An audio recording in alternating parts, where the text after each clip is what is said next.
നമ്മൾ പുതിയ വീട്ടിലേക്ക് വന്നപ്പോൾ നമുക്ക് കുറച്ച് പണികളൊക്കെ ചെയ്യാനുണ്ടായിരുന്നല്ലോ. അപ്പോൾ നമ്മൾ പയ്യെ പയ്യെ ചെയ്യാം എന്നുള്ള രീതിയിലാട്ടോ നമ്മൾ ഇങ്ങോട്ട് മൂവ് ചെയ്തത്. അപ്പോൾ ഇതിൻ്റെ ഇടയിൽ നമുക്ക് കുറച്ച് നമ്മളൊരു റൂമിൽ കിടക്കുകയും സാധനങ്ങളൊന്നും ഇല്ലാതിരിക്കുക അങ്ങനെ കുറേ കാര്യങ്ങളുണ്ടായിരുന്നു. നമുക്ക് ഏറ്റവും കൂടുതൽ മിസ് ചെയ്ത് നമ്മുടെ കിച്ചണിലെ ഗ്രില്ലായിരുന്നു കേട്ടോ. നമ്മൾ അവിടെ വെച്ചിട്ടാണെങ്കിൽ നമ്മൾ മിക്കവാറും ആഴ്ചയിൽ ഒരു 3-4 ദിവസമെങ്കിലും ഗ്രില്ലാണ് വൈകുന്നേരം കഴിച്ചുകൊണ്ടിരുന്നത്. ചിക്കനോ അല്ലെങ്കിൽ വേറെ എന്തെങ്കിലും മീറ്റോ അല്ലെങ്കിൽ ഫിഷോ ഒക്കെ ഗ്രില്ല് ചെയ്തിട്ട് കഴിച്ചിട്ടുണ്ടായിരുന്നു. ഇപ്പോൾ ഇത്രയും നാളായിട്ട് നമുക്കതൊന്നും സെറ്റായിട്ടുണ്ടല്ലോ. കഴിഞ്ഞ ദിവസമാണ് നമ്മുടെ ഗ്രില്ലൊക്കെ കണക്ഷനൊക്കെ കുറച്ച് ശരിയായി. ഞങ്ങൾ വെയിറ്റ് ചെയ്യായിരുന്നു കേട്ടോ. നമ്മൾ ചിക്കൻ തന്നെ ആദ്യം ഗ്രില്ല് ചെയ്യാമെന്ന് ചെയ്ത് ചിക്കൻ ഞങ്ങൾ എപ്പോഴും ഫുൾ ചിക്കനെ വാങ്ങിച്ചിട്ട് ഗ്രില്ല് ചെയ്യാറുണ്ട്. ഇപ്പോൾ റെസിപ്പി ഒന്നും ഞാൻ പറയണില്ല. നമ്മുടെ കയ്യിലുള്ള എല്ലാ പൊടി, മുളക് പൊടി, മഞ്ഞൾപ്പൊടി, മല്ലിപ്പൊടി, ചിക്കൻ മസാല, ഇച്ചിരി യോഗട്ട്, നാരങ്ങ നീര്, ഓയിൽ കുറച്ചൊക്കെ ഇട്ടിട്ടാണ് നമ്മൾ ചിക്കൻ മാരിനേറ്റ് ചെയ്യണത് കേട്ടോ.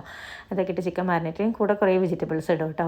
പൊട്ടാറ്റോ ഇട്ടായിരുന്നു, സവാള ഇട്ടായിരുന്നു, കൈ കിട്ടുന്നതൊക്കെ ഇടും. പിന്നെ ക്യാരറ്റ്, മഷ്റൂം അങ്ങനെ അതെല്ലാം ഒക്കെ ഇട്ടായിരുന്നു കേട്ടോ. വേറെ എന്തെങ്കിലുമൊക്കെ വെജിറ്റബിൾസ് കോൺ അതൊക്കെ ഉണ്ടെങ്കിൽ ഇടാൻ കേട്ടോ.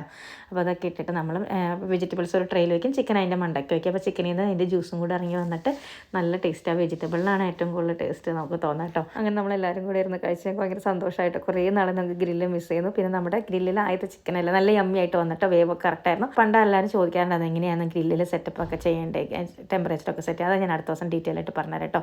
നമ്മൾ ഗ്രില്ലായിട്ടൊന്ന് യൂസ് ആയി കഴിഞ്ഞാൽ പിന്നെ നൊയമ്പുള്ളവരൊക്കെ ഒന്ന് ക്ഷമിച്ചേക്കണേ. കാണണ്ടായിരുന്നു എന്ന് നേരത്തെ പറയായിരുന്നു, പക്ഷെ അത് വിട്ടുപോയി പറയാനായിട്ട്.